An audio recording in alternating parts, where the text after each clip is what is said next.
touched you. You're going to spell your name for me again because I don't want to get it wrong. Let the wrath rain down. Exactly right. Rain down. I know. Whole thing that Hey, how are you? Good, so good to see you. There's a reason why I asked. Hold up the line.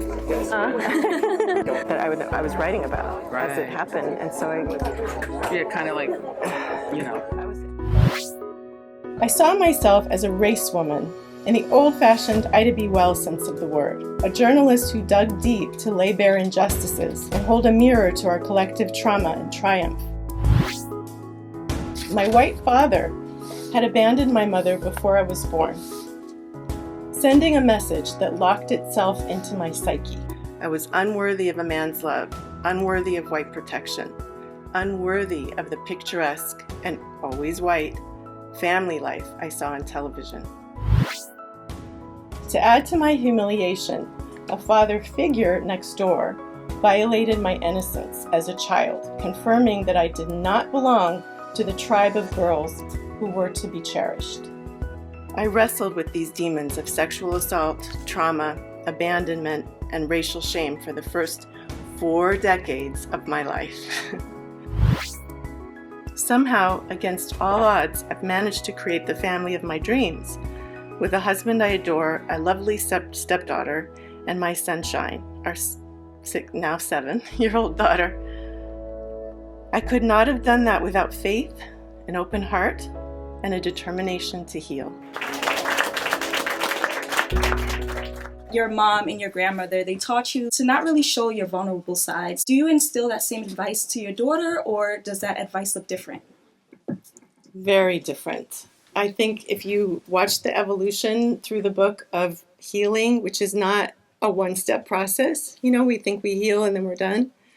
It comes in waves, it comes and goes. You have to go back and heal other things you didn't even know were there, right? But one of the things that I found through my husband and through my father, finding him and meeting him, I found that emotions are good, that there's nothing wrong with emotions.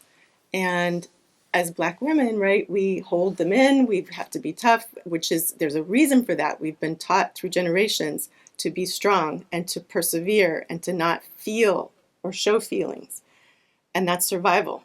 And I just want my own daughter to be free to do that. If she needs to cry, she needs to cry.